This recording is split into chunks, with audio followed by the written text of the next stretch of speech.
Excellent. Um, so everyone that is here today, I have at least met before. There are some new folks who have been invited to be part of the 2022 Fuck Shit Up group. So, welcome to the first FSU, as we like to call it, because people get sensitive about the fuck shit up words. But it is very descriptive about who we are looking for and what we are going to do. As our kind of third year, really, of doing these kind of conversations, I think that we have figured out kind of a structure that works. So I'm going to record the calls. We'll send the recording out. No one will watch it, but at least I have it documented. But to kind of start that structure as a habit, one, I wanted to kind of review the time commitment for the meeting. And then we have two discussion topics that we're going to hopefully get at today.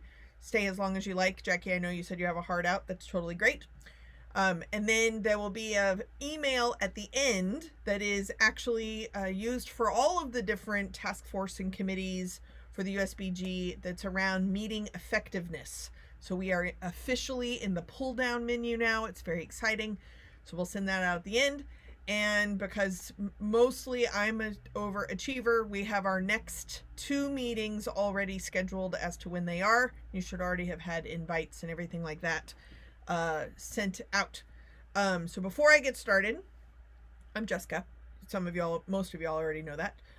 Jo Beth has stupidly volunteered to be the helper person with the texting reminders because that seems to be more effective. So, Jo Beth, I wanted you to be able to introduce yourself. Do you have anything you need to say? Or, by the way, we'll be texting you a lot. I'm Jo Beth. I'm in Chicago. I have been a part of this committee before it was even called the Fuck Shit Up Committee. Thanks, Jackie, for that awesome name. Give credit where credit's due. Good job. Uh-oh. Jo Beth froze, I think. Or did I freeze? Nope. Jackie's moving. Jo Beth froze. Here she comes. She's moving. My internet connection is unstable. I just got a thing. Sorry. It's okay. Better your internet connection than your own sense of like spiritual maturity. We'll leave that for another day. Anyway, I'm glad to be here. I'm happy to help Jess out. And yes, so you will be getting the group texts from me and then sometimes individual texts as well.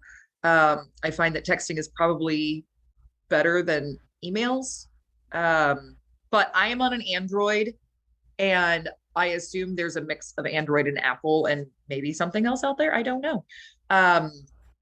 So if you are not receiving any group texts or if you don't get anything from me for a while and you're like, hey, maybe I should have heard something, feel free to reach out and let me know.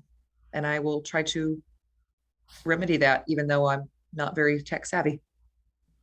Yeah. And I'm iPhone. So between both of us, maybe somebody will receive a text message. It's possible. Yes.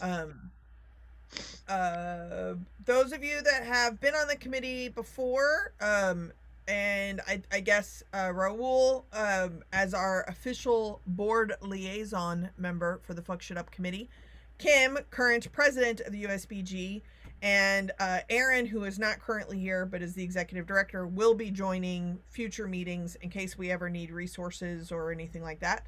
Raul or Kim, do you have anything that you'd like to say from your position and or about the Fuck Shit Up Committee to get us started for 2022?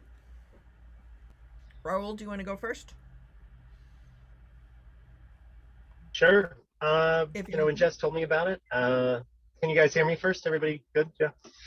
Yep. I think it's vital, to,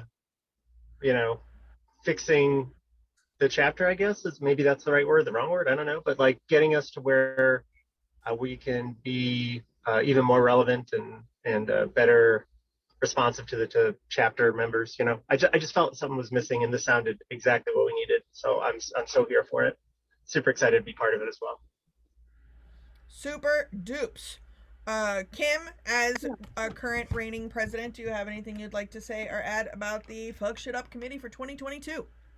I think it's extremely valuable to have that kind of input, and my involvement really is at arm's length, because I don't really feel like I need to be the one, driving or say so, but I love to kind of have kind of finger on the pulse of what other people's perspectives are. And I think that's really valuable for me to be able to bring that back to the board.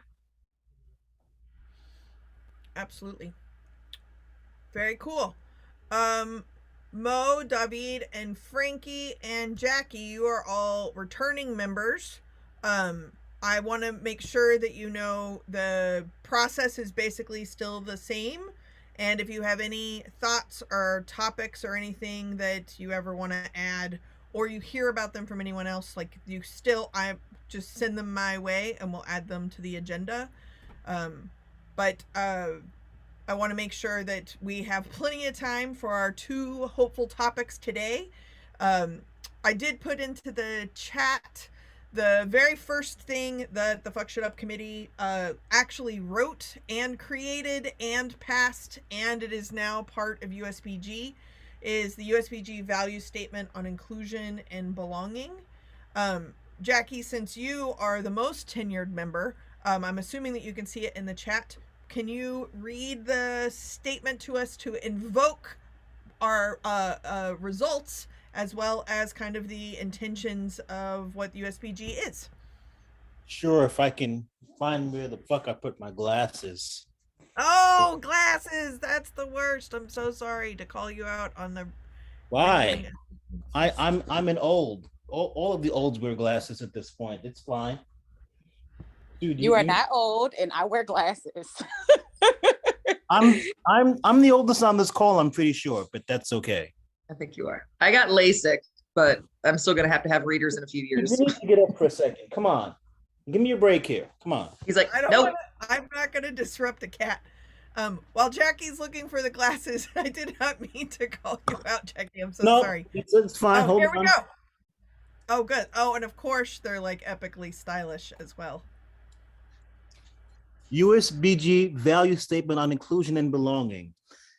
The USBG is committed to creating a welcoming, safe, rewarding, and collaborative environment free from harassment, discrimination, intimidation, and retaliation. All people who participate in USBG educational activities, sponsored meetings, and activities, including online and social gatherings, shall, that's kind of a weird word. Yes. It seems like there should be a choice in the word, there. Conduct themselves in ways reflective of the USBG's representative communities and values, and while contributing to, that's also awkwardly worded, and while contributing to a culture of excellence and hospitality. Excellent. I cut and paste this from an earlier draft. I believe those mistakes have been smoothed out, but appreciate still nudging what needs to be fixed. Thank you very much for the sentiment and for kind of the history of the work that's happened.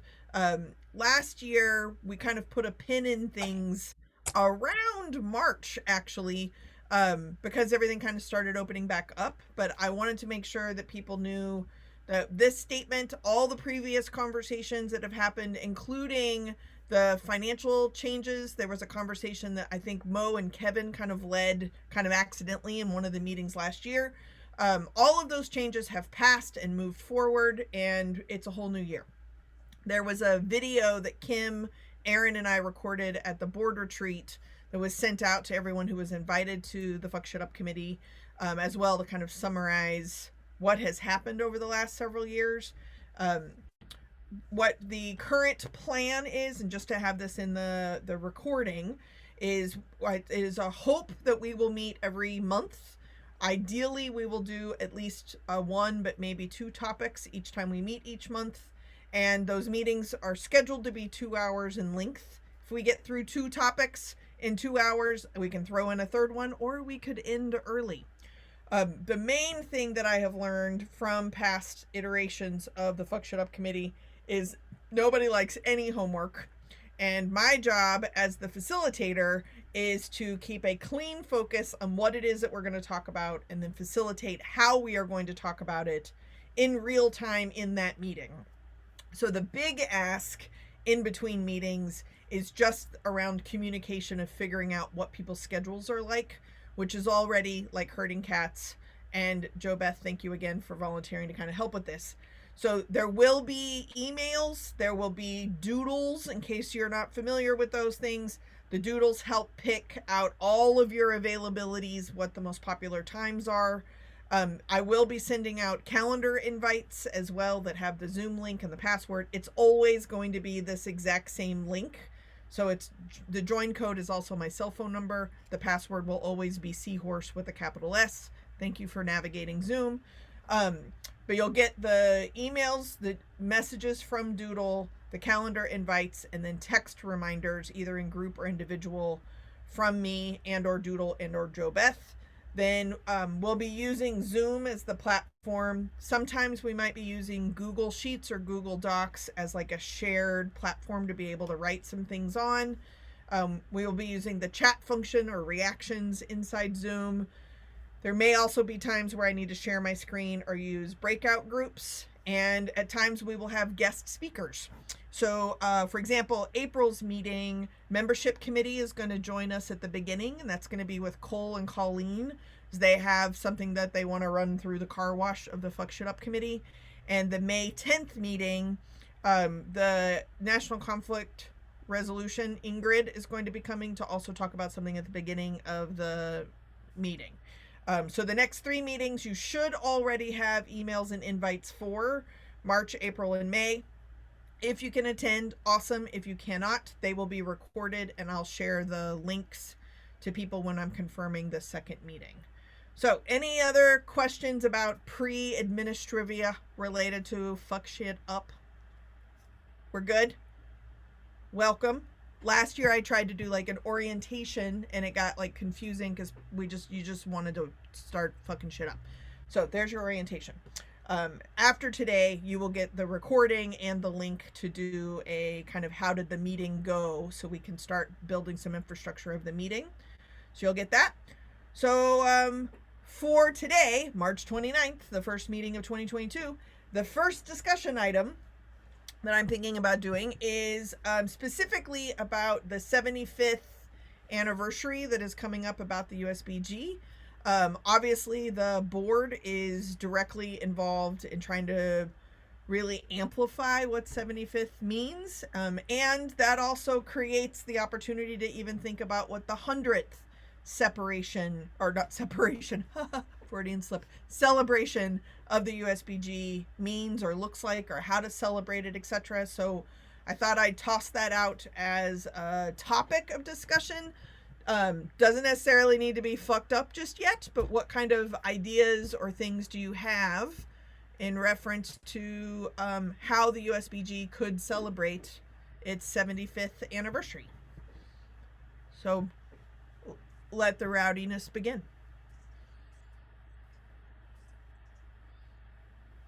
What's been done in the past? I don't think there's been a 75th celebration in the past.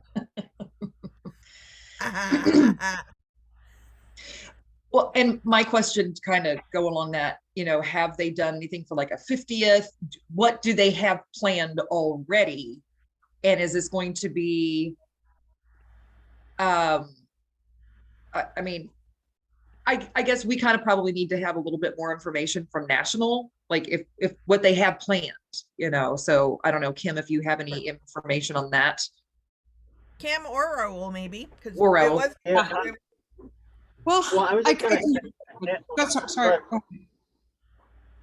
Here. Oh, well, I was just going to say, Raul I know first, then Kim. The only thing that I recall us doing in the past, in any relevance to an anniversary or our history, was the class that Livio did at the regionals. So it just kind of goes into the history of the IBA and how it turned into the USBG, and it's really interesting. And also the cocktails that went along with it, stuff too of the era, and some of the international bartending competitions, how it led to the creation of the USBG. That's the only thing I can really think of. We did also do something for Jose Ancona a while back here in Las Vegas as a founding member, but that was kind of a big production. They filmed it, I believe. Livio has all that stuff. So I think Livio is kind of the gatekeeper of USBG history. What are we allowed to do? I guess that's the question. I know that's probably. No, Mo, it's a smart question. That I think if Kim may have some like more history stuff to add, and then I just want to throw out that like the bonus of this space of conversations is pretend that you could do anything and have any budget and everybody comes. And what would that look like, right? Like the idea is to kind of dream big, and then it's somebody else's job to figure out how the hell it looks. Before we kind of go there, Mo, Kim, do you have anything you want to add to what Raul is saying, or other perspectives of what's in the works or what's happening? Or Sure, and I think it's important to kind of look back. So yes, the USBG has been around for 75 years, but really, like the current structure of the USBG has only been around for about 15 years is when we really saw this explosive growth. So even like the 50-year anniversary, it was something when there were very, very few chapters, engaged. So this is our first big opportunity to do something big. Things that the board is thinking of is it's important for us to really expand our reach, not to look in our little bubble, but really go beyond and defining what a bartender is and what that bartender looks like. That's extremely important. So we're talking about big ideas, maybe doing one big event in a space that's easy to accommodate, maybe 1,000 to 2,000 people, possibly Disney, maybe Vegas. We're exploring those kinds of opportunities, but I would love to get, this committee's input on maybe what that event would entail, what it would include, what ideally you would like to see. So, yeah, I hope that answers your question. So also one question, what's the timeline on this? What's the time frame? We are looking at wanting to do something in late 2023, like probably the fall of 2023. Okay. I think that's awesome to have like one big, but there are a lot of people in the bartending community that don't have that extraneous money to be able to go to something like that.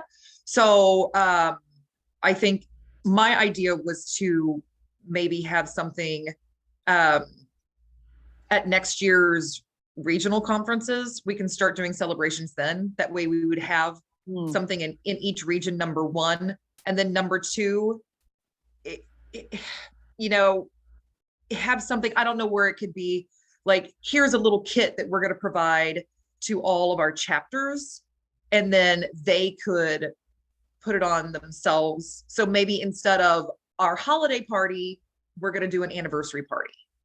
And just leave it up to the chapters that way, just because, again, I think it's a great idea to have like a big, huge celebration, but I would like to be able to include those people that are not able to take off work. They have kids, they have to worry about that, or they just don't have the money to be able to go and do that. And so to be as inclusive as possible. I agree. I was about to add to that and say, like, how many active chapters do we have so far? Do you know? Kim, you're muted. Yeah, let me look it up. It's like it's 36 to 42. I gotta go. I'll look it up, but it's on our website. They keep that up to date. We do have some chapters that have, we have official chapters, and then we have like the associate chapters too, but all inclusive. Let me look it up. Yeah, because I know we've got members at large who are near Chicago, and so they'll come over here and take part in our stuff sometimes. But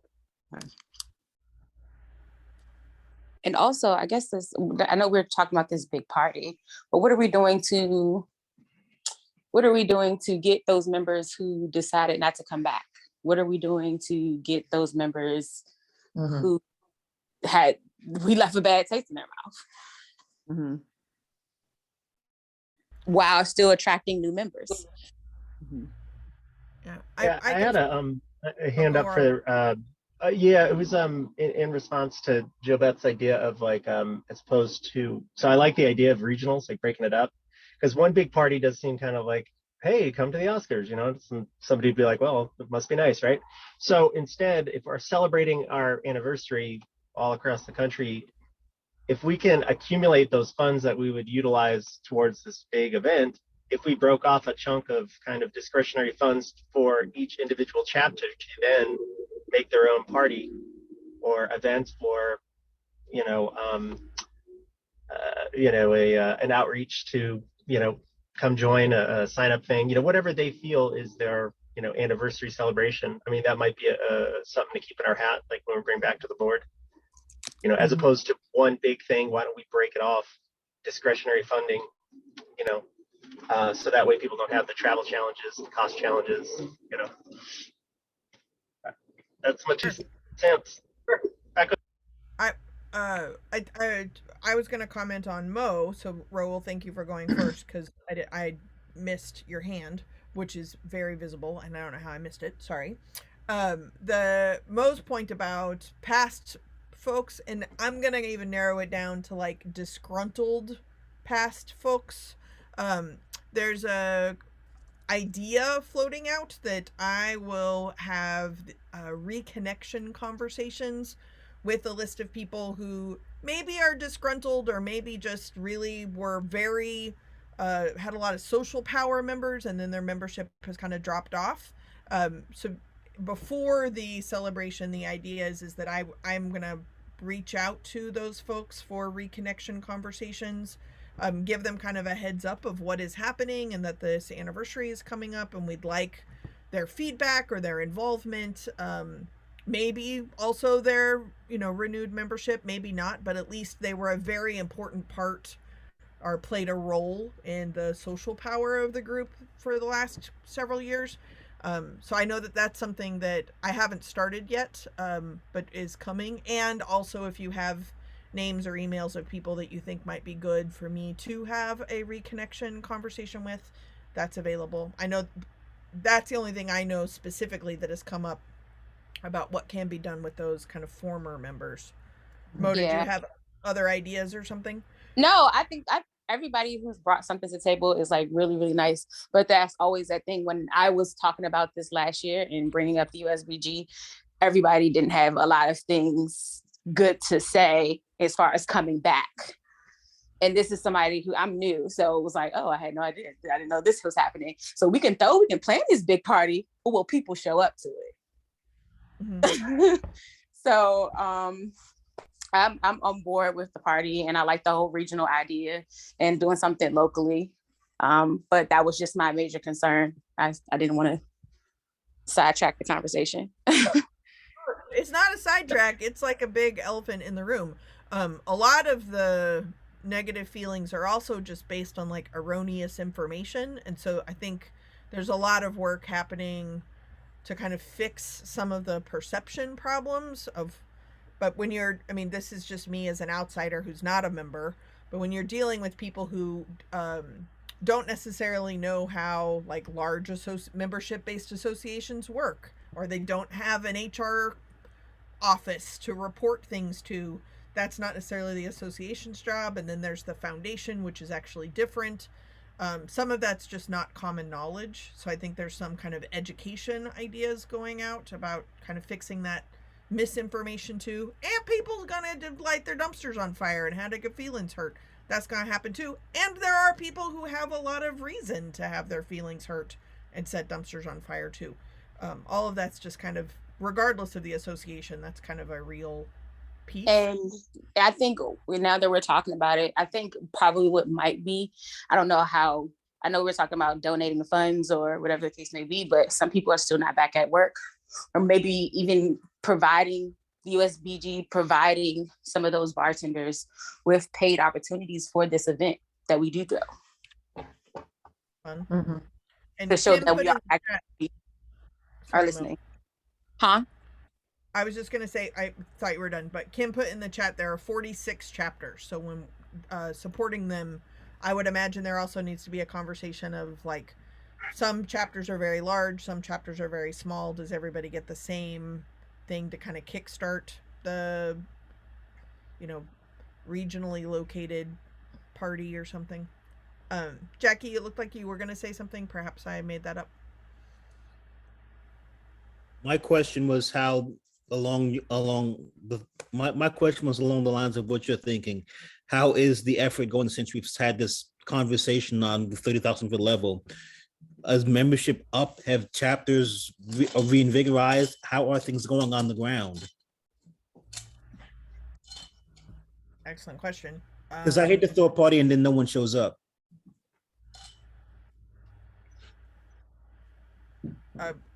Kim, do you want to talk about kind of how membership is, what the current state of the union is? How did USBG membership?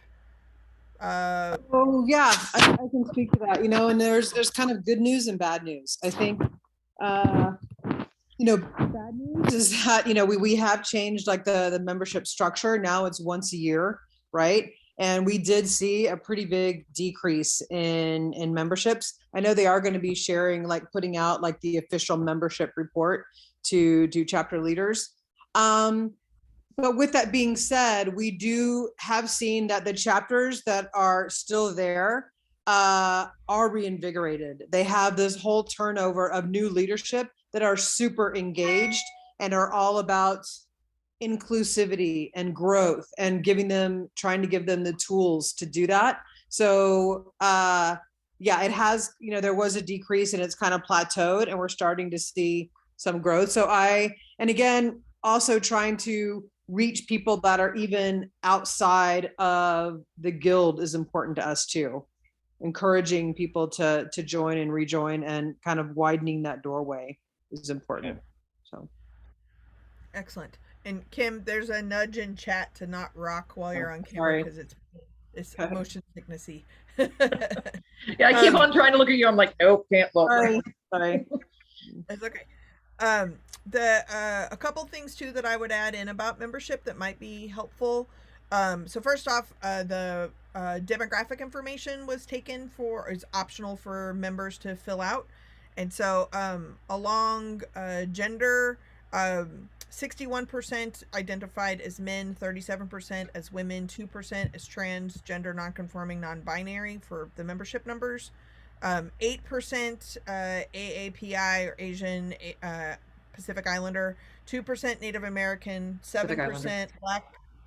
I'm sorry? Did someone say something? Okay. 8% Asian or API, 2% Native American, 7% Black, African, Caribbean, 14% Latin or Hispanic, 71% white or white and other, 21% identified as lesbian, gay, bisexual, or queer, just for some demographic data. That is helpful. And then one other piece is, and Jackie, this may be news to you, but like 3 years ago we talked about this pre-COVID, but I'm going to each of the regional conferences this year and facilitating a conversation on volunteers for the chapter leadership. So we're going to, I've put together panels for all 5 regions to talk about recruitment, retention, recognition, programming, and diversity of the volunteers on the chapter level. And we'll be pulling that information in, and I'll bring that back to the group too if you're interested as well. So awesome. Yeah, so that's going to be our biggest thing is, I think, to celebrate, yes, that we have been here for 75 years is great, but at the same time, I think it is very important to show people that we have grown, even in just the past few years, to address issues that have been brought forth. And try to suss out, I mean, that's what we're here for, is try to suss out more issues that need to be worked on. But yeah, diversity in membership and in types of bartenders, that is, I think, the biggest hurdle that we need to get over, because again, we're still a 71% white group, and I want to change that.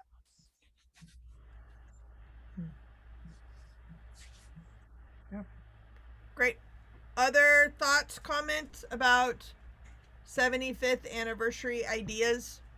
David, your hand is up. Yes. Hello, everybody. So kind of just playing off of what everyone has already been saying, but yeah, just thinking of the how to get members engaged with the USBG again, but also showing them why I think is going to be very important. Just showing them that it's not always just a mingling party. If you are a USBG member, you truly do have access to several benefits, and this is what we do. So the anniversary not just being a big old party, but maybe like a workshop type of day where we do several things, whether it's yoga, whether it's talking about mental health, issues in the BIPOC community, issues in the LGBTQ plus community, just bringing up these things and reminding members that we're striving to be better. I think mentioning that in the 75th anniversary would be very important prior to the party side of things. I really like. Yeah, you got applause and cosigns on that, David. Good job. Thank you. Joe Beth, if you want to get more Black folks in the USBG, reach out to Josh Davis in Chicago. He just won Bartender of the Year. He wants I know. balance. He's got access to all of the Blacks. Yes, I spoke with him. I saw him Sunday night, and we had a brief discussion about the USBG. And I don't know specifics because we didn't get into it, but I almost had him talked into it. And then something happened with somebody else, not on the local level is all I know, that made him rethink that. So right. I'm still working on Josh. I'm not but yeah, he's a great one. I mean, I'm not working on him. I'm not working on him at all, but he would be the key. He'd be the gatekeeper right now. Yeah. If Josh says Black people show up, they all will. He's that guy right now. Yep, absolutely. I agree. And for the record, Josh has been directly invited to be on the Fuck Shit Up committee. He doesn't have you don't have to be a member, right? Like anybody can come. If he ever wants to come, you're welcome to invite him. When we start talking about the topics or whatever, if there's particular topics that get him very excited, come on down. Sounds great. So that invitation is out there, and I'm just another crazy white lady too. So, but it's possible. Rebecca, I have a question. Was that like about a year and a half ago, or was that rather recent, your conversation with him? I mean, I just talked to him Sunday night. I don't know any specifics. That's why I'm saying we didn't really get into it, but he told me that he was like, you almost had me pulled in. And then, so again, I don't know any specifics. I really don't. So I could do. Yeah. Mo, are you dispatching yourself? Yeah, I've talked to him about it not too long ago because I met him finally in person. But we've been having dialogue online, and we finally met in person not too long. We got a chance to connect and talk, and he was not okay with some of the things that transpired over the years. So I was just like, well, I think things are different now. He was like, but I mean, I'll still have that conversation with him to kind of talk to him about some things.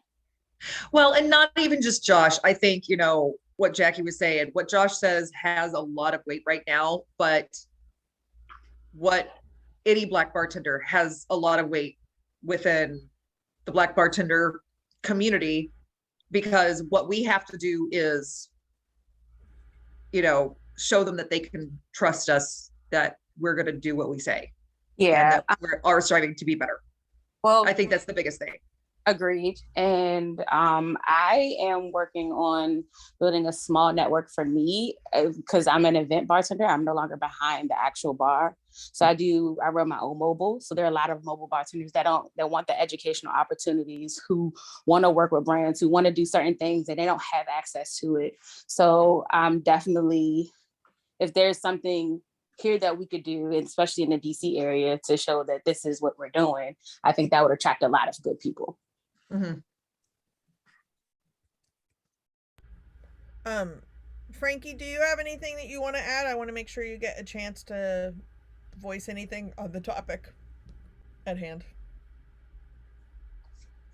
On the topic of the 75th anniversary, I am for the doing separate parties instead of, or events, or instead of all at once, because it will be hard for a lot of bartenders to reach if we have one centralized location. We do want to make this more appealing to our members who want to come and join and partake in activities together as one whole unit. I do think we should try to focus more on like an educational standpoint as the 75th anniversary celebration, and trying to do maybe workshops to help each and every one of us through whatever struggles we're going through throughout our career. This isn't an easy career to continuously follow for a number of years. So I feel like anything that can help, like David said, yoga or some sort of like health focus, like togetherness, meeting would help.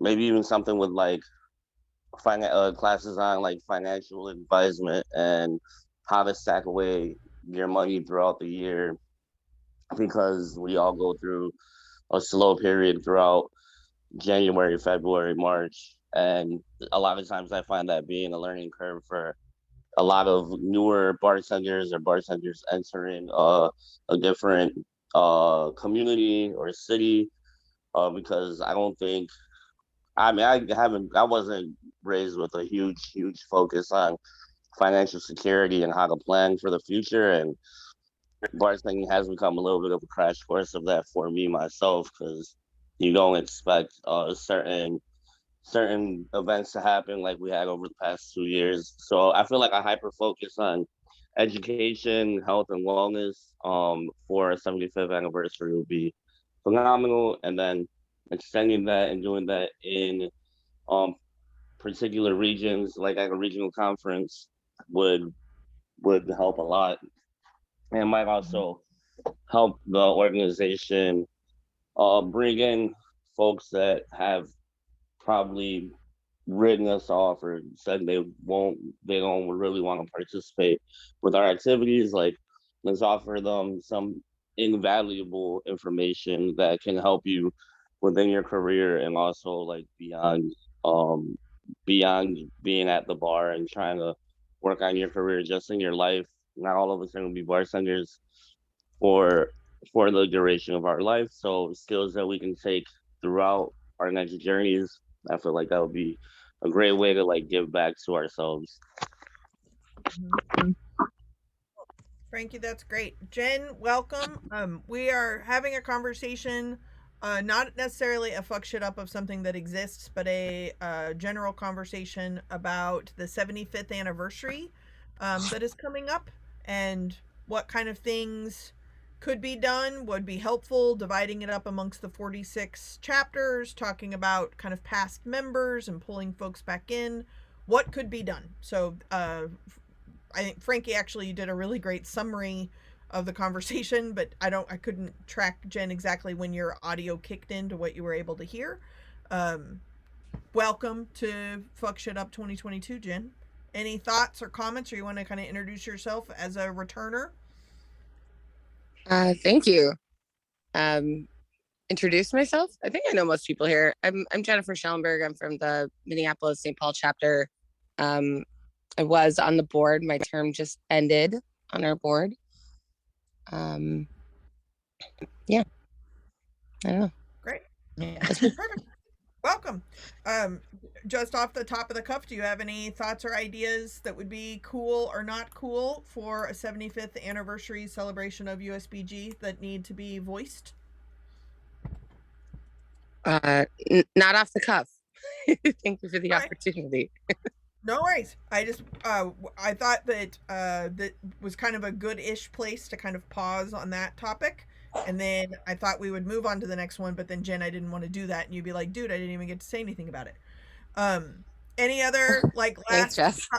No worries. Thoughts or comments about 75th anniversary? The bonus of the Fuck Shit Up committee is that we don't have to do anything. We don't have to worry about how it's gonna happen. We're just supposed to fuck it up and send it back. So. Good? There we go. All right. So the next topic that is from the list that I have compiled over the last 3 years on one of my mini Google Sheets because I'm a nerd. The next one is bartending schools. So this has come up in multiple different kinds of conversations that I have had. And then I think actually it was Kevin as well from last year who was talking about the opportunity of providing an online academy or recommending existing online academies. Is this something USBG should be looking into? Should USBG just be supporting Ralph's bartending school that already exists? What say you? Discuss. Bartending schools. I'll start on this one. Perfect. The only ones that I've found that I think are legitimate are ones that I'm forgetting the name of the one that did free online classes during COVID for everybody. Was it Does anyone else remember Bar Smarts, I think? Bar Smarts, yeah. Yeah. Bar Smarts, yep. Yeah. Yeah. I don't know if they are a collaborator with one of our sponsors, in which case I think it might be inappropriate for us to. That's Pernod Ricard.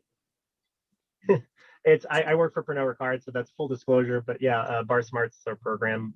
We do the live, the 5-day, and then the certified for like a bar and stuff. So right. So if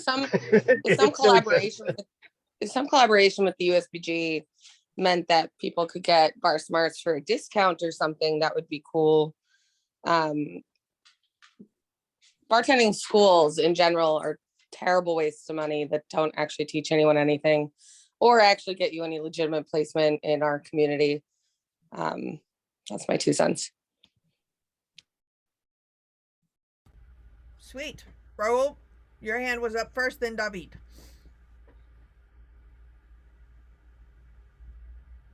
Raul, you're on mute if you're talking. Oh, sorry. No, I didn't know who's saying. Sorry. So I can 100% guarantee if the USG, the board, Aaron, and everybody wants Bar Smarts for free, I can get on. Raul, you're saying really important things and it's cutting in and out. Yeah, my reception is crap. I was just saying if the discussion is can we get free Bar Smarts? 100% I can get that done for all USBG members all the time. So it's just a matter of it's a Pernod program. We don't necessarily brand it, but I can get that over the finish line if that's a discussion. If we can float the balloon up to the committees and they dig it, I can make it happen. Wow, that seems fancy. David, your hand was up. Yes. So as a former person who was actually in bartending school, I'm sorry, I thought you froze for a second. It really didn't do much of anything for me. I went through the whole thing so long ago, man. But I eventually came out of bartending school, couldn't get a job to save my life. Didn't really matter at all. The skills, quote unquote, that they teach you, I mean, don't really set you up for a real bar. It might teach you some hands-on things, but I don't think there's one out there that's intricate enough to actually teach you the correct way to set up a bar for success, how to build XYZ and Y, and I think Bar Smarts is honestly the best thing out there, and then hands-on training at whatever space you work at. But bartending school didn't do much, if anything. I was luckily able to use it to my advantage of just like hey, I'm just a bar back, give me a chance at bar backing. Well, I'm a floor back, give me a chance at bar backing, and that worked out. But that's the best I could have done with it. Awesome. Thank you, David. Joe Beth, you're next, and then Jen, you're up again. Another route that we might be able to pursue would be CSS, Certified Specialist of Spirits. That is more on the education side of things of spirits as opposed to actual bartending, but it's still, I'm looking into doing that myself. And it's through Society of Wine Educators. I've not gone through it. I've just kind of looked into it. So I don't have too terribly much information, but I do know that that's kind of like one of those things that a lot of people will put behind their name, kind of like, DDS or whatever, if you're a doctor of dentistry, they put that, or PhD. I know people who are looking to even move beyond just being behind the stick, kind of look into that, because that is something that brands look to know that their people are more experts in their field. So that could be something, and that's not brand specific. So I feel like, I don't know if that's a good thing or a bad thing with USBG, but I feel like it's a good thing because it's not brand specific.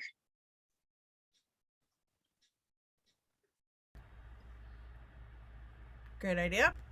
Unknown to me. I am not in the industry. Sounds amazing. Jen, do you have additional comments? And then Mo, you're up. Yeah, David reminded me of a little program that we intended to pilot here in our chapter right before COVID, and then obviously shut down. But we had talked about doing kind of a mentorship or even like a cross training program where we would allow bartenders that aren't from our bar maybe to do 2 or 3 nights at like a nice cocktail bar and kind of do like a 3-day stage, if you will. Not for a job, but just to spend time in a different environment, learn from other people, learn different setups and styles of bartending. For instance, I work at a dive bar, so very, very different environment. I don't know if that would be helpful. It could be a good outreach program to the greater community for people in our chapters to offer an opportunity for people at bars that aren't as prestigious or as busy or, anything like that, to get a foot in the door, meet some people. It sounds like it could also just be a really cool thing to do on a chapter or local levels. There's so many different types of bars in one particular area, and then regionally, I know that in San Antonio a number of years ago they were talking about inviting other people or other leaders from other regions to come to their different places to do kind of a bar crawl of types of bars. That's what that idea reminded me of. That. Yeah, that sounds really cool. This idea would be more of like a chapter, like you were talking about, like a local rollout, because logistically going to Ohio would be difficult for a stage. But yeah. What's so interesting about like the stratification of our communities, right, is that just taking a different highway in the same town you in could lead you to a completely different side of the same town or different kind of community, different kind of bars. We did an activity a couple years ago, I think, with the membership committee. We're coming up with a toolkit to try to help diversify membership, and even just the activity of facilitating them of all the different types of places that people go for receptions, events, dinners, meals, brunches.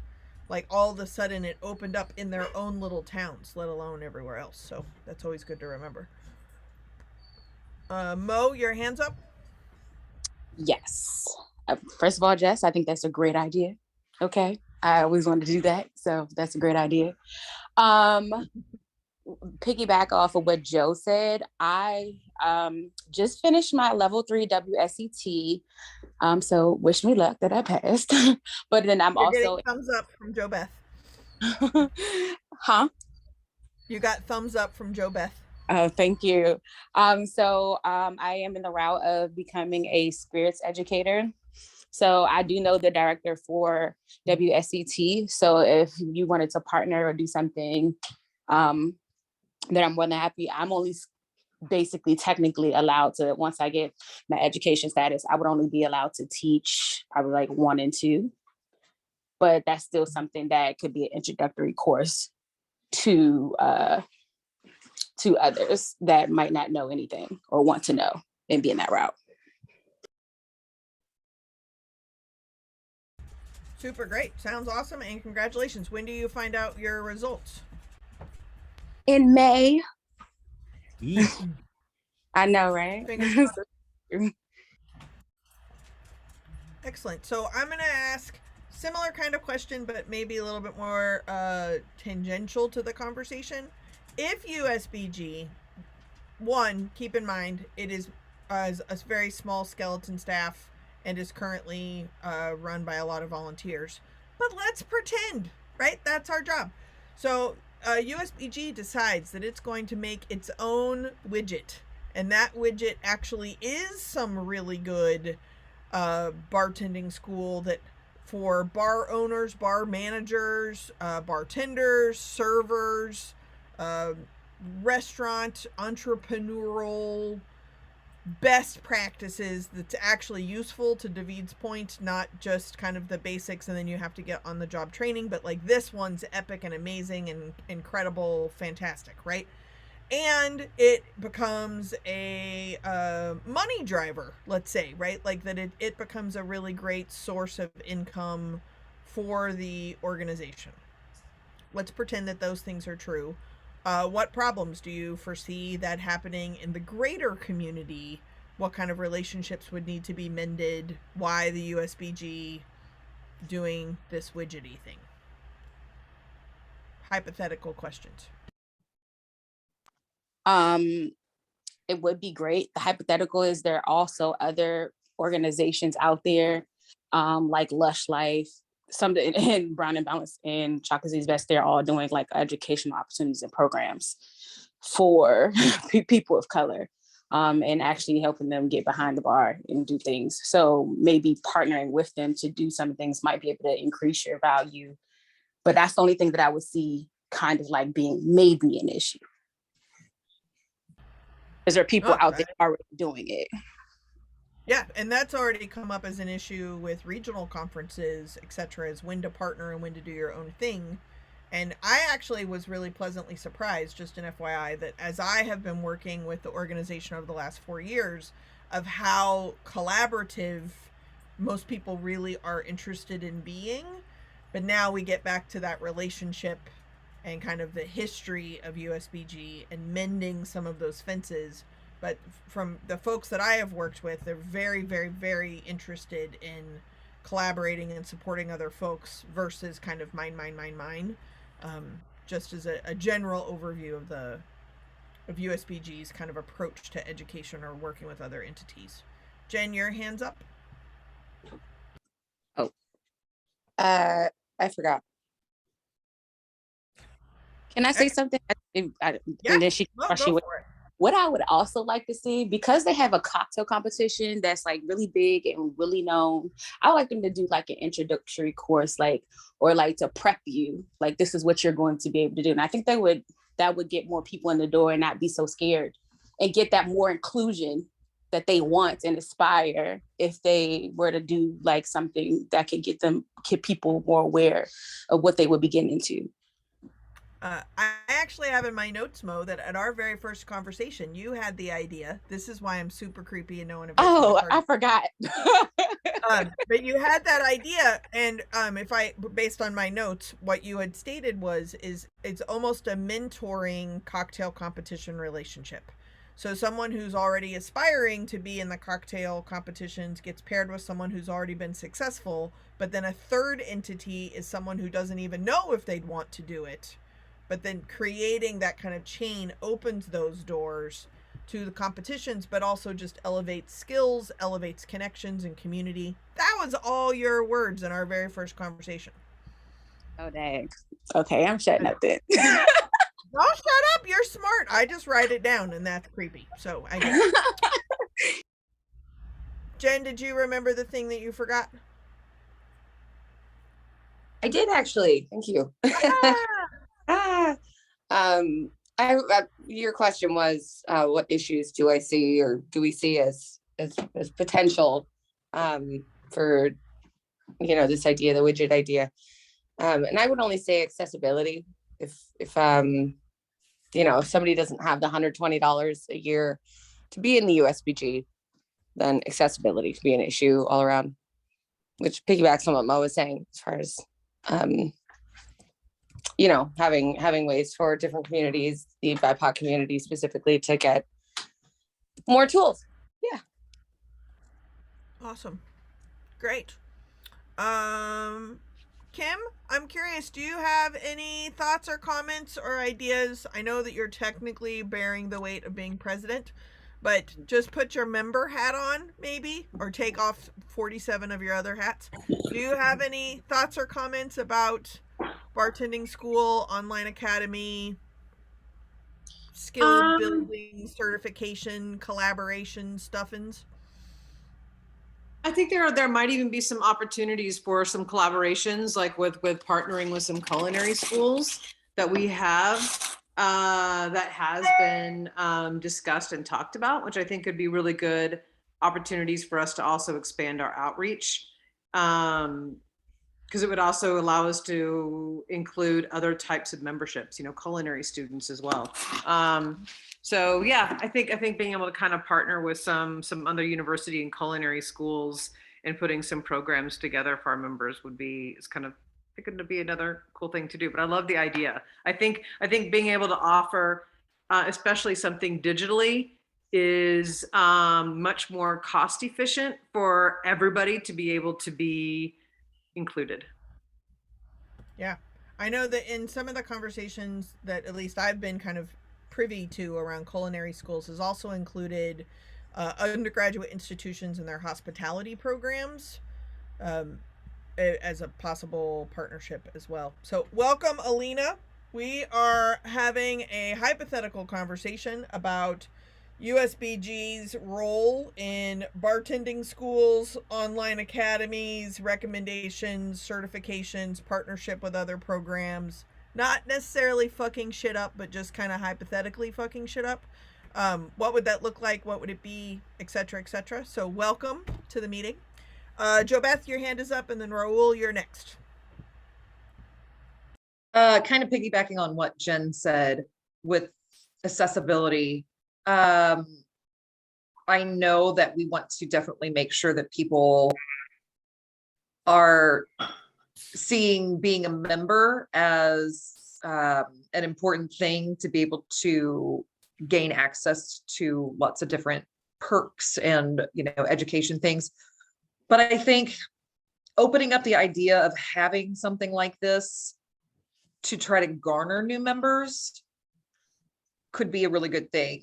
Let's show the community at large that we do want to help people, and you don't have to pay the gate fee in order to be helped. Let's show that we want to do that. And so we could have it available, maybe it's not the full course, or maybe it is, I don't know. But I think that would be a great thing to do to show that we really care about the bartending community at large, and we want to further education, whether you can afford to become a member or not.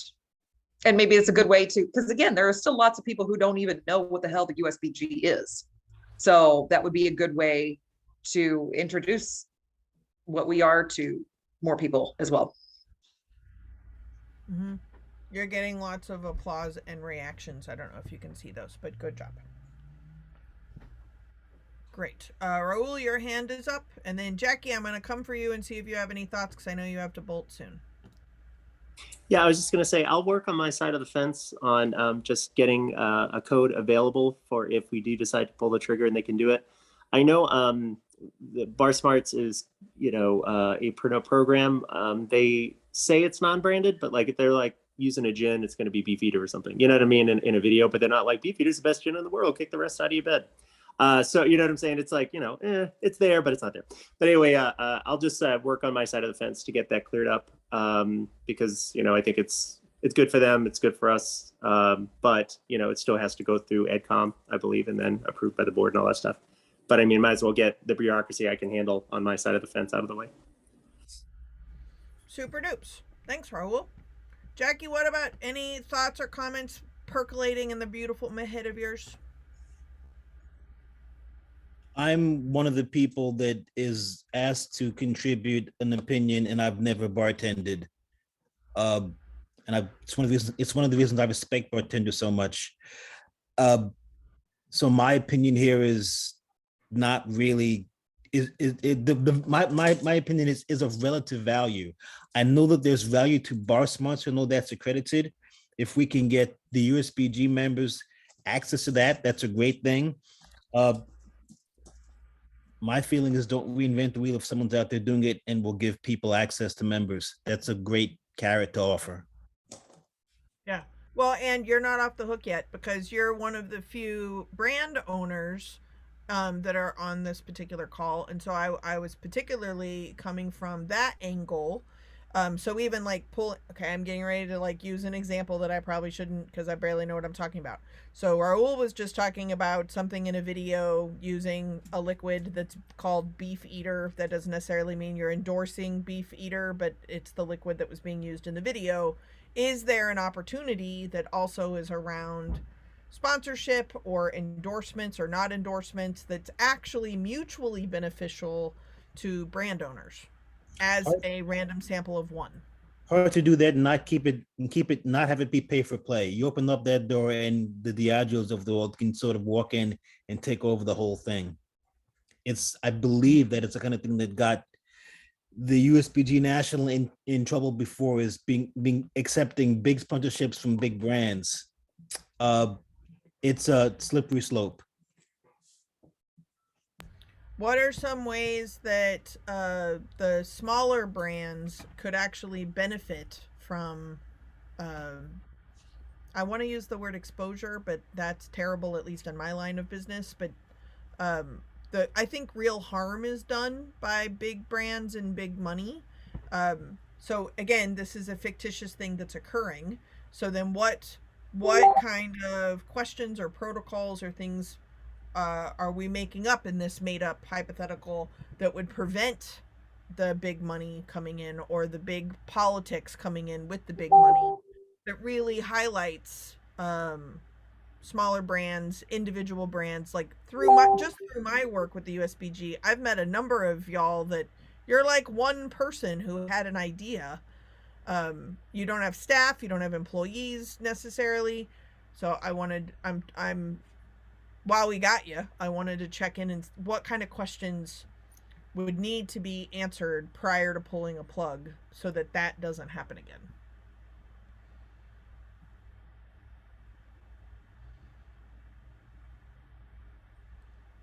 And anyone can answer. Jackie's no pressure just on Jackie. I don't know. Mm. Off the top of my head, I don't know. At least being mindful of it is important. I had stepped away. Can you like repeat the question? Oh, good God, I'm really terrible at that. Jackie how do we level the playing field is the question. Or intentionally, maybe I'll edit it. So not just leveling the playing field around big brands and big money and little brands and little money, but what could be done in this kind of cooperation idea that actually highlights unique skills, smaller brands, things like that, that might actually make it either distinctive, or that's what the USBG actually contributes in these other kind of collaborations. That is a different question than I started with, but I like that one. And Alina, your hand is up. So do you want to do that, or take it someplace else, Alina?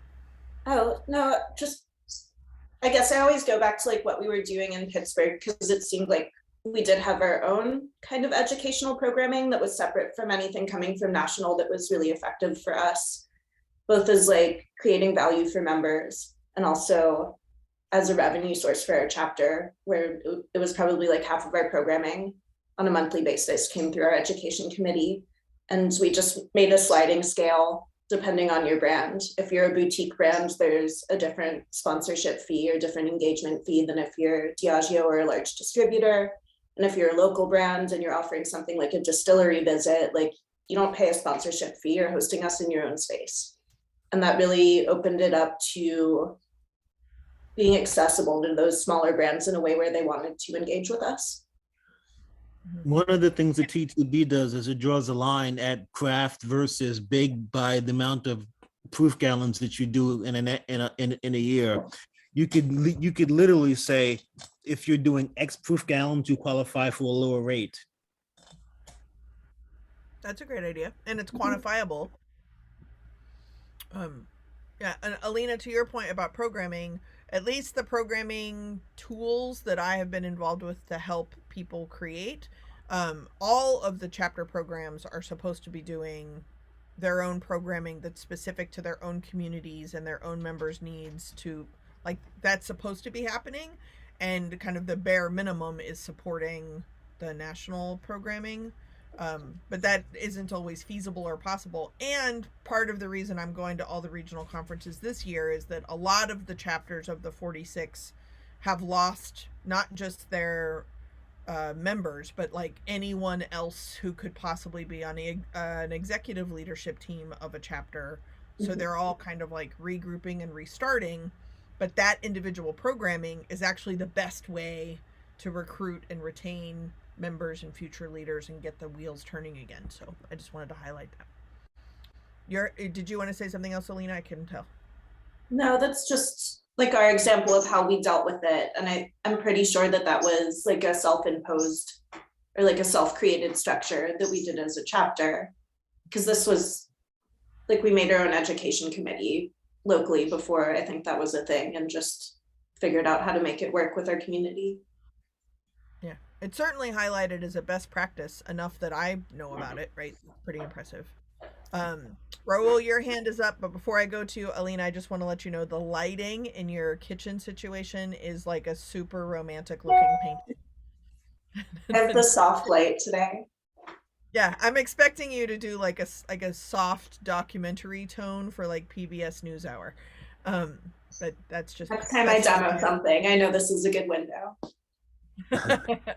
Okay, Raul, your hand is up. Yeah, no, I was just going to say to Jackie's point is that the point being made with the cutoff between what is considered craft or whatever, or artisanal, we could say, oh, Jefferson's Ocean is only X amount of barrels, but it's also owned by Pernod Ricard that makes friggin' Jameson. You know what I'm saying? So like you could cheat the system that way. So it's kind of we looked at it in Las Vegas, and we kind of got a bunch of pushback from different places. So what we kind of did is if they were offering a member service, like you had mentioned, Lena, with like a distillery tour, or they're gonna, if it is offering a member service, then hey, no problem. It's you go ahead, offer the member service, go take them to the movies or whatever the case may be. We would have our set blast fees though to communicate that to the chapter. So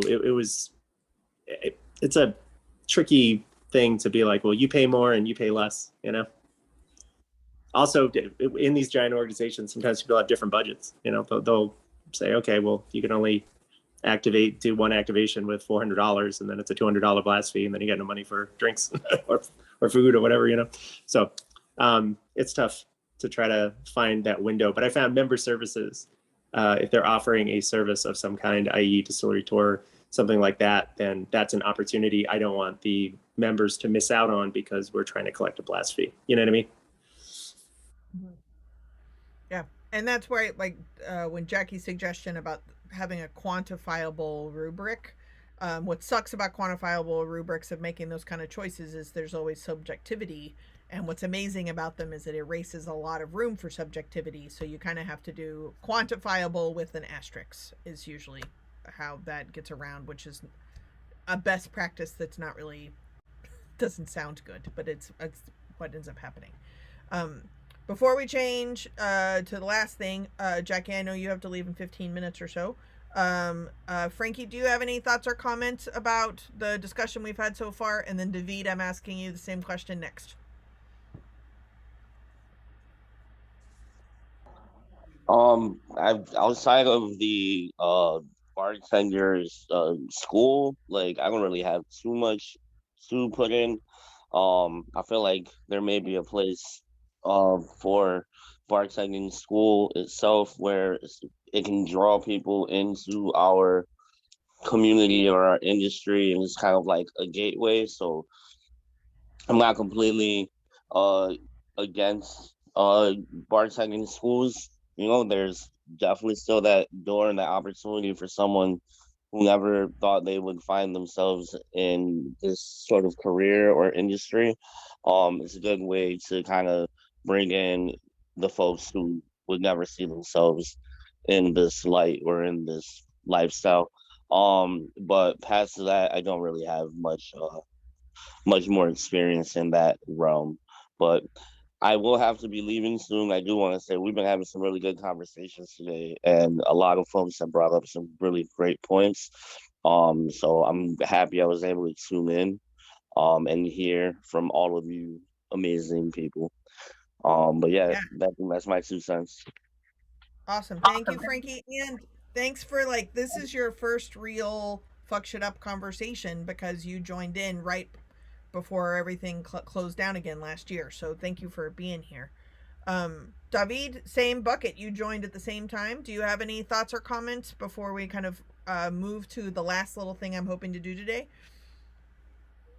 No, just to kind of reiterate in terms of bartending schools and things like that. I mean, I think it'd be really cool to, yes, always look for opportunities that help us collaborate with groups like Lush Life and everyone who are looking to continue on continue education within our industry, but also looking to possibly create a platform of our own.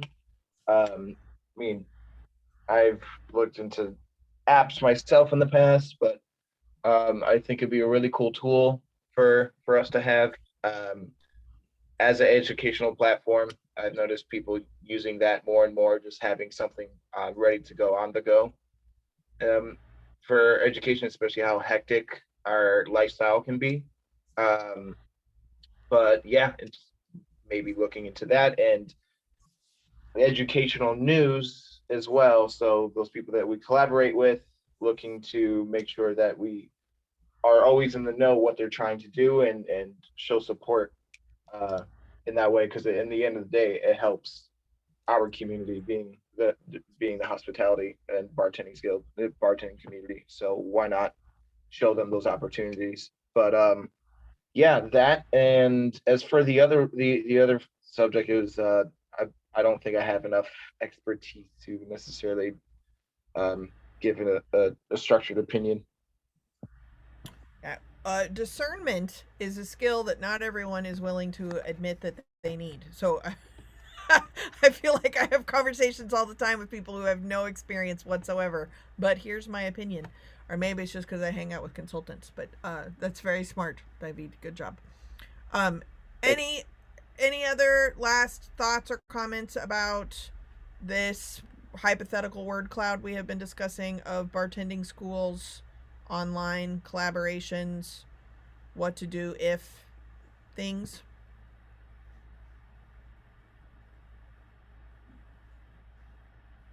Three waves of a hand. Okay. So, according to West Coast time, it is 12:19.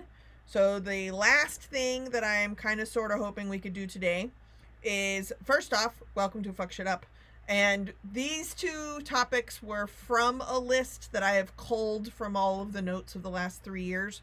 And I thought that they, one, could be a good example of what this is like for new folks, and two, they needed to be talked about. So good job.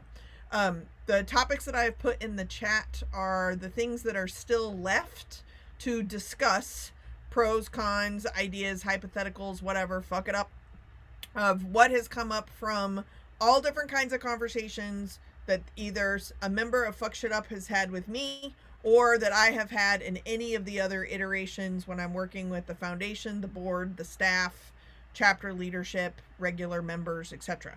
So what I thought I would do is share the list with you, just so that I'm not the only person who has it, and see if there's anything that jumps off the page at you of interest to talk about. Our next meeting is April 12th. We're going to start off with the membership committee. Cole and Colleen have something they want to get fucked up. And then the third meeting is May 10th. And that's when Ingrid and the conflict resolution group are going to be talking about whatever they need to talk about. But we'll have at least room for one more topic for each of those sessions. So what I have, after pulling through all the notes, in no particular order, it's just as they came up and I remembered them, is looking at the mission and vision of USBG as its whole, the board and the foundation, two separate entities, umbrella or separate, that needs to be discussed. The toolkit is the thing I was telling you about that I worked with the membership committee on, around programming and recruitment and retention of members and or leadership. The membership committee wants to meet in March or April. They're coming on the 12th. Dues increases. What does that mean? What could that look like?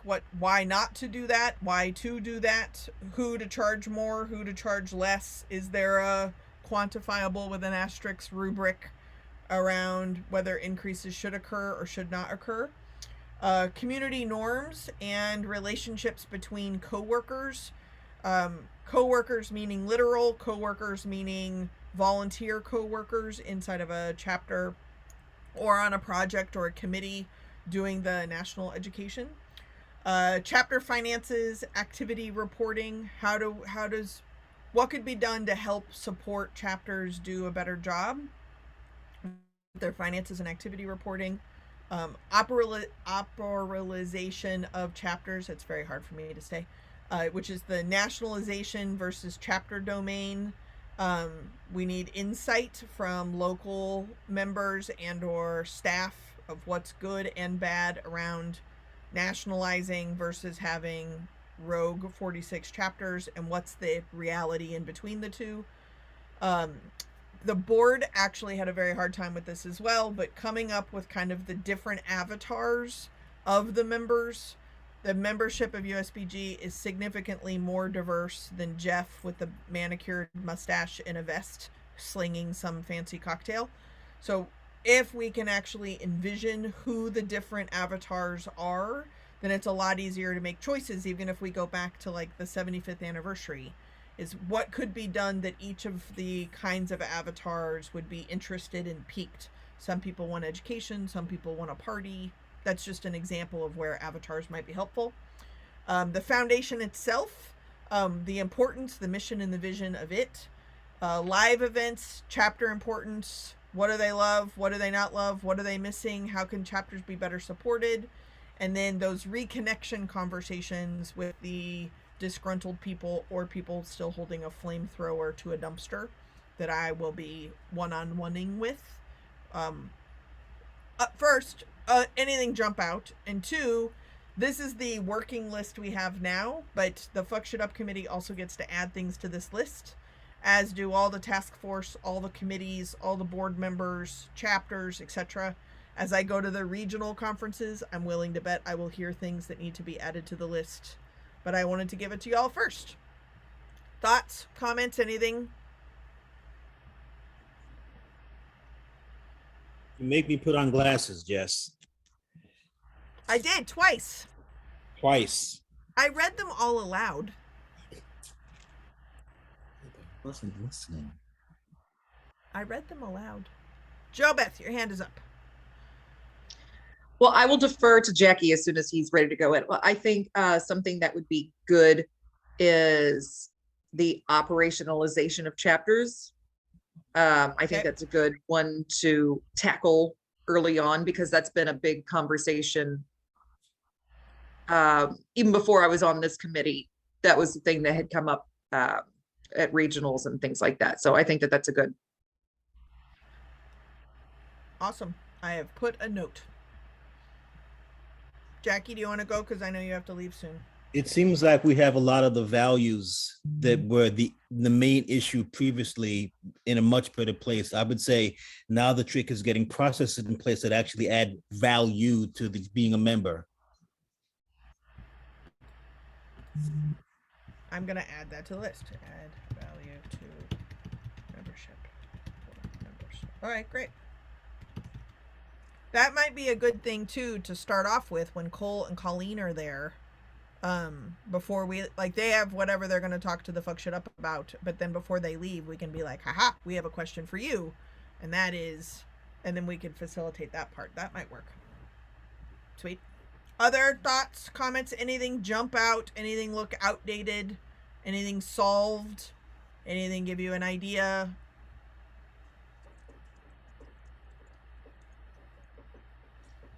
Well, we did the mission and the vision of USBG, didn't we? Or am I? No, we did code of conduct. Right. The actual mission and vision has not been reviewed by fuck shit up committee. Okay. Maybe that would be. Oh, I was gonna say that would be a good thing to kind of hone in on because I think that would kind of go into what Jackie was saying too. What's added value? What's our mission? Why the hell should you join us? Awesome. David. Yeah. So in terms of due increases, I think that before that is considered, we should definitely make members, the now members already want to be more included in the USBG and focus on getting more members who find value in the USBG before we start charging people more. And on top of that, one of the things we were mentioning earlier was just certain marginalized communities and how it may be hard to for them to afford trying to be part of the USBG. I think that's something that should be considered. Maybe if there's a helping program that you can sign up for, that you get a huge discount from joining the USBG if you qualify for it. But I think those are things to be considered before due increases. Sure. And just to be clear, this is a discussion topic that does not mean this is on the table. Jackie, you're heading out. Bye. Gotta head out. I got a hard 3:30.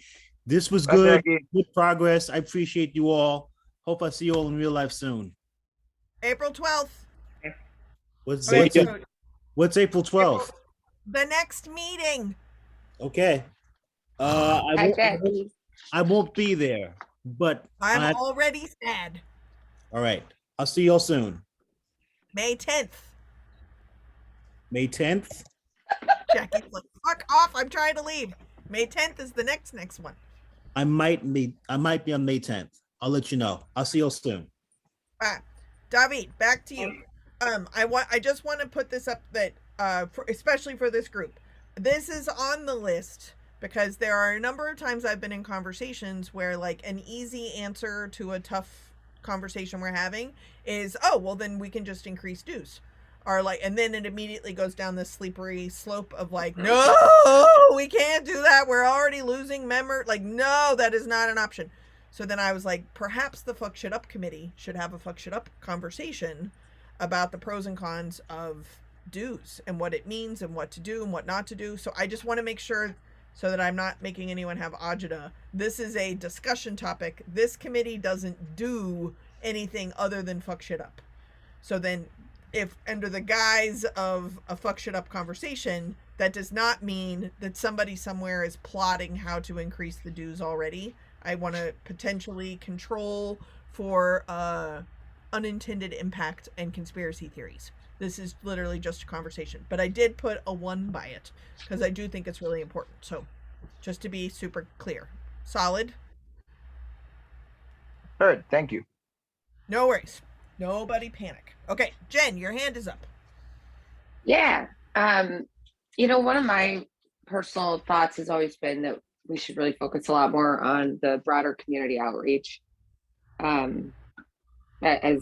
Probably every chapter, certainly in my chapter, I think a lot of the broad community doesn't know we exist, which is one of the easiest variables to change, I think, but also most imperative variables to change when we want to broaden accessibility to our programs and our community.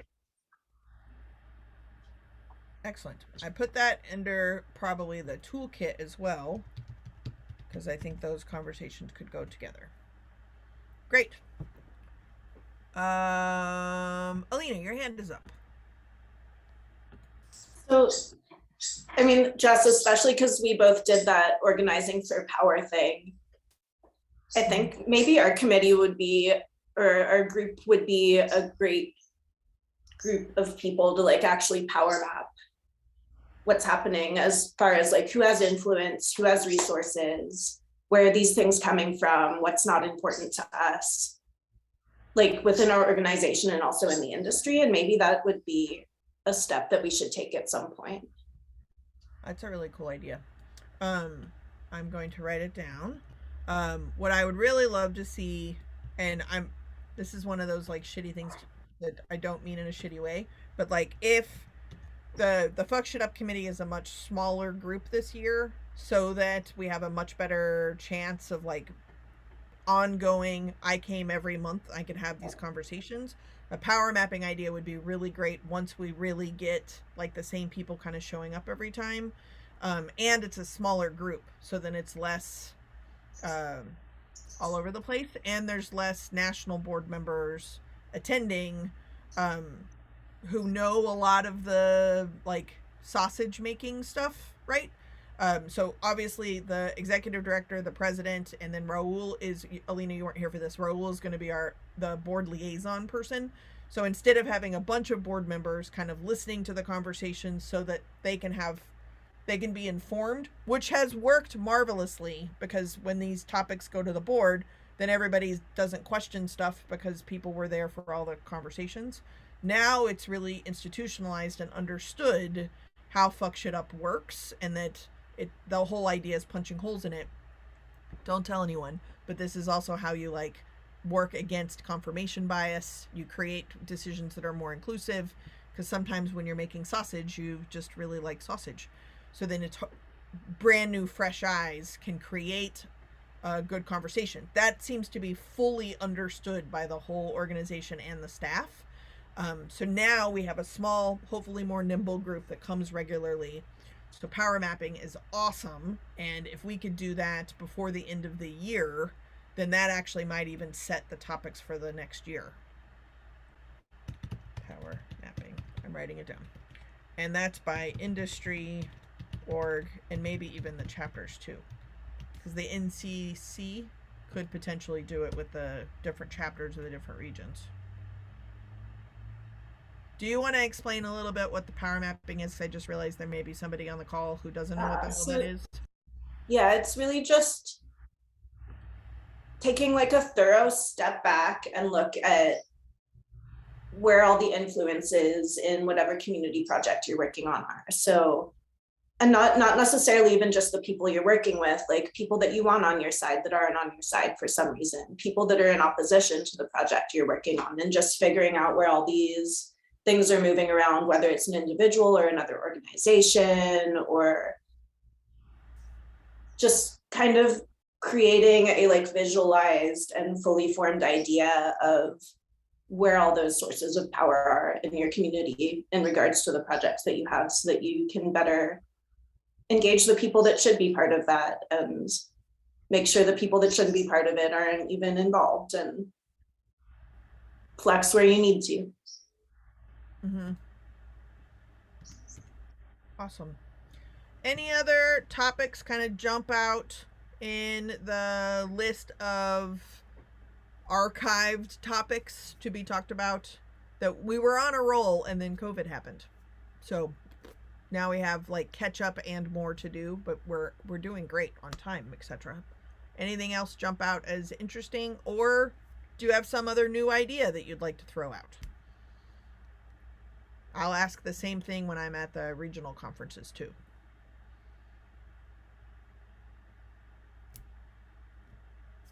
Seeing none? Well, at least this is the starting place. I did put in the chat the link that the Fuck Shit Up Committee's never really done this before, but this is a evaluation tool for meetings and meeting feedback that all the different committees and task force typically use. So as you get more involved in different things, you may be familiar, you may not be familiar, but at the end of this meeting, we will I'll send out an email, which means Joe Beth will probably send out a reminder, but there's an email that will have the recording of today, this link in order to do the evaluation, just to kind of create that as a habit. And it also makes the Fuck Shit Up Committee on the same level as other committees and task force, even though it's not in the bylaws that there's going to be a Fuck Shit Up Committee, but it's following the same practices as internal committees and task force that are sanctioned by the board. So I wanted to kind of elevate it that way a little. The only other kind of goal that probably needs to come out of this year is a formalization of sorts of this group and what this means. What does it do? How do the meetings run?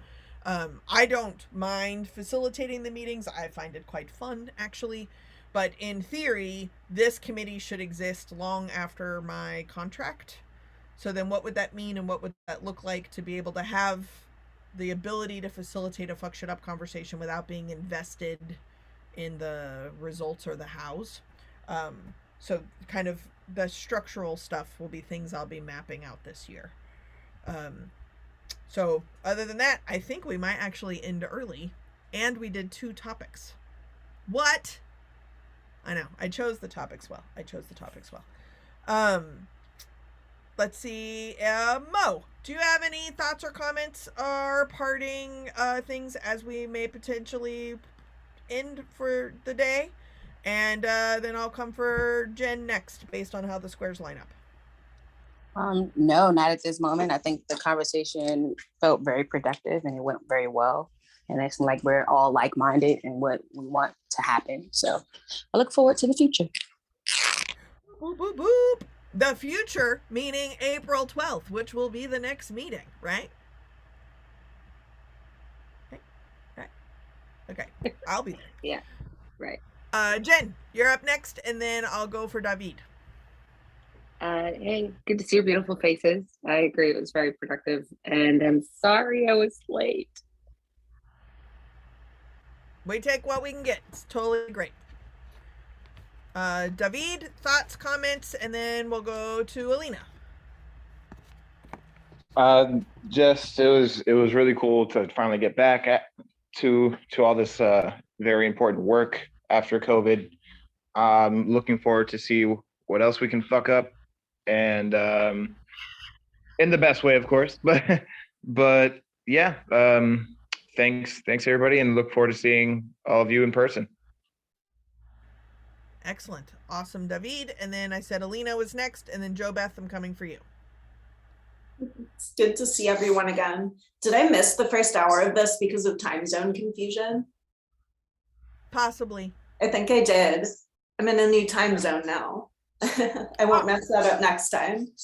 No worries. So it worked out, at least the next 3 meetings, the 11 to 1 Pacific time Tuesdays seemed to be a magical thing on the people who responded from the doodle, right? Which so is like 1 o'clock Central. 1 o'clock Central. I just figured the Zoom meeting would do the time zone for me, but it did not. Maybe Zoom thinks I'm still somewhere else. You might have to check your settings. It's true. Yeah. So the next meeting, in case you haven't caught all of my subtle hints, is April 12th. And that's when membership is starting with Cole and Colleen, and then we will do one of the first choice options. And then May 10th is the third meeting, and that's with Ingrid and conflict resolution coming in as a guest. And we don't have anything after May yet, but like, holy shit, one doodle, very little participation, and we got 3 meetings out of it. Bam! That sounds great. You're correct. Great. Who was next? Jo Beth was next, and then Raul, I'll come for you. Fuck. I had something in my head. Now I don't remember. Do you want me to come back to you? Remind me, what was the original question? Because now things Final have gotten thoughts, away from me. comments, Just fine. ideas? Yeah, it's just, I don't know. I think we're gonna have a good, productive year. I'll just leave it simple. And also, Elena and I are now neighbors. Oh, that's amazing. That's great. Yes.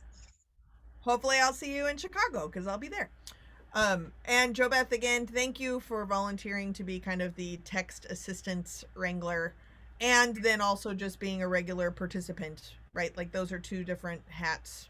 So you're welcome. That's what I was going to do. So again, I said it before, but if anybody here did not see my group texts I was sending out yesterday or the day before, and then earlier today, if you did not get part of that group text, I had put originally on there, no need to respond to a group text, but just let me know, because I'm an Android and I know most people are Apples, but I'm in other group texts with both. So yeah, weird. We can also keep, nobody needs to know all this administrivia stuff, but we can keep track in the directory who is a who, and then I can do iPhone groups and you can do Android groups if this seems to be a problem. All right. Raul, you're next, and then Kim, you get the final word, I think. I'm just excited to be here and hopefully make some stuff happen. So as you know, I like to go. So if I can get any of this stuff over the finish line, let's do it. I'm very persistent and very annoying to the rest of the board. So perfect addition. Raul, I specifically requested you to be the board person, and we've already talked about this, but just so everyone else knows, is that 1, it is excellent practice for you, of all people, to have a conversation that results in no action, right? Because this is just fucking shit up. But it is also bonus that of the folks that could have been the board liaison, you are such an action-oriented person that you actually have the ability to go and do something or bring it up in the right spaces, right? So you get to practice both things. I can make some noise. Mm-hmm. Which may also make you need to take Advil. That's also possible. Fuck Shit Up Committee, brought to you by Advil. Kim, any thoughts or comments, Madam President? Yeah, I think everyone's input was really great. Alina, I just want to say your last comment, and I forgot what you called it, with that approach of looking at problems. Mapping. What'd you call it? Power mapping. Power mapping, I think, is a really great technique in how we can look at approaching a lot of systemic things in our organization. I really love that. I think maybe that might be worth even kind of creating some toolboxes around. But yeah, anyway, I'm excited about everyone's input and, you know, taking our organization to the next level. But thank you, everybody. And Kim, warning, Alina has access to amazing resources and articles, and all you have to do is say, hey, Alina, will you forward me that information? And then you end up in this really great webinar class and you learn all kinds of shit. Love it. Yeah, highly recommend. Okay, I will send out this recording. Please do the evaluation just for like practice, because we're going to start doing this after every meeting. I'll send that into the email as well, and a reminder of when the next 2 meetings are, because we don't have to do a doodle because we scheduled 3 meetings in advance. Good? Yeah.